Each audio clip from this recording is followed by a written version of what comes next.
আসসালামু আলাইকুম। Expert holiday 365 এর পক্ষ থেকে সকলকে জানাই প্রাণ ঢালা অভিনন্দন। আশা করি আপনারা যে যেখান থেকে দেখছেন সকলেই অনেক অনেক ভালো আছেন। আজকে আপনাদের সামনে আমি একটু কথা বলতে চাচ্ছি যে বর্তমান সময়টাতে কানাডার ট্যুরিস্ট ভিসার রেজাল্ট যদি লেট করে আসে সেক্ষেত্রে আপনি কি করতে পারেন, অথবা বায়োমেট্রিক দেওয়ার বেসিক্যালি কতদিন পরে রেজাল্টগুলো বর্তমান সময়টাতে ওরা আসলে টেক্সটগুলো জানাচ্ছে।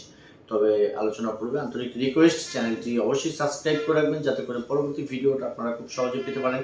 এছাড়া আপনাদের যদি কোনো মূল্যবান মতামত থাকে চাইলে কমেন্টস বক্সে লিখে রাখতে পারেন, আমি আপনাদেরকে যথারীতি একটা অ্যান্সার দেওয়ার চেষ্টা করবো ইনশাআল্লাহ। বাংলাদেশ থেকে বর্তমান সময়টাতে যারা আসলে কানাডাতে যেতে চাচ্ছেন এদের মাঝখান থেকে অনেকেরই একটা কমন প্রশ্ন যে বায়োমেট্রিক দেওয়ার কতদিন পরে রেজাল্ট আসে, বা অনেকে হয়তো বা আবার ধরেন গিয়ে 3 মাস 4 মাস বা 5 মাস হয়ে গেছে, সেক্ষেত্রে আমরা আসলে কি করতে পারি।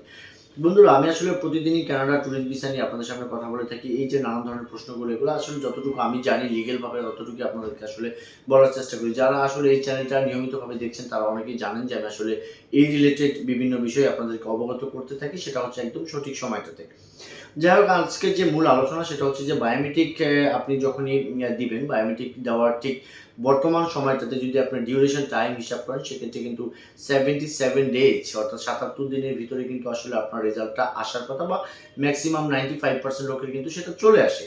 কারণটা হচ্ছে যে এখানে আবার একটু বলে রাখা ভালো যে আপনি যখনই অ্যাপ্লাই করলেন, আপনি অ্যাপ্লাই করার পরে যদি এমন হয় যে না আপনি অ্যাপ্লাই করেছেন, আপনার 10 দিন পরে আপনার রেজাল্ট চলে এসেছে, বা আপনার পাশের বাড়িতে আরেকজন অ্যাপ্লাই করেছে তার 2 মাস হয়ে গেল, সেটা কেন আসতেছে না, এটা কিন্তু বলার আসলে কোনো অবকাশ নেই। বাট সেক্ষেত্রে আপনারা যেটা করতে পারেন সেটা হচ্ছে যে আপনি যে আইআরসিসি অ্যাকাউন্টে বা জেসিকির মাধ্যমে যে আপনি অ্যাকাউন্টটা আপনি করেছেন সেই অ্যাকাউন্টে ঢুকে আপনি চাইলে দেখতে পারেন। অনেক সময় মেসেজ আপনার মেইলে শো করতেছে না, বাট রেজাল্ট চলে এসেছে, এরকম অনেক ঘটনা ঘটে।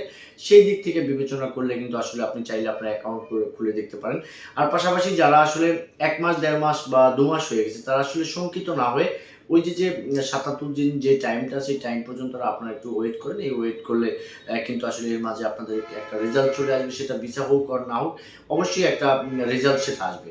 আর যাদের ক্ষেত্রে কিছু কিছু ঘটনা এরকম ঘটে আছে যে আসলে 5 মাস 6 মাস 7 মাস হয়ে গেছে, আপনি বায়োমেট্রিক দিয়েছেন বাট আপনার এখন পর্যন্ত কোনো রেজাল্ট আসতেছে না।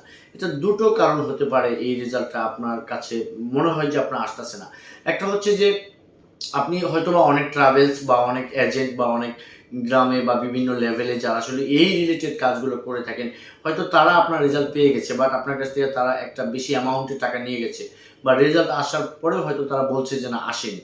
এরকম ঘটনা ঘটেছে বেশ কয়েকটা জায়গায়, এটা একটা ঘটনা হতে পারে। আরেকটা বিষয় হচ্ছে যে আপনার যদি এই ধরনের ক্ষেত্রে হোল্ড হয়ে যায়, সেক্ষেত্রে আপনি যেটা করতে পারেন, যখন রিপোর্টসের একটা অপশন আছে, আপনি চাইলে একটা রিপোর্টস করে রাখতে পারেন, যে রিপোর্টসটা করলে আপনি চাইলে রেজাল্টটা একটু আর্লি পেতে পারেন।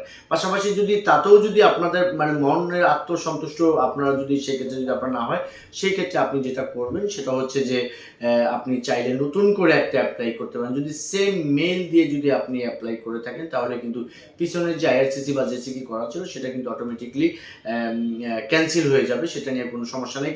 তো যাদের 3 থেকে 4 মাস হয়ে গেছে তারা যদি নতুন করে অ্যাপ্লাই করেন, আমি বলবো যে সেটা আপনি চাইলে করতে পারেন, কারণ তখনকার যে পরিস্থিতিগুলো ছিল এখন পিছনের চাইতে বর্তমান সময়টাতে খুবই আপডেট।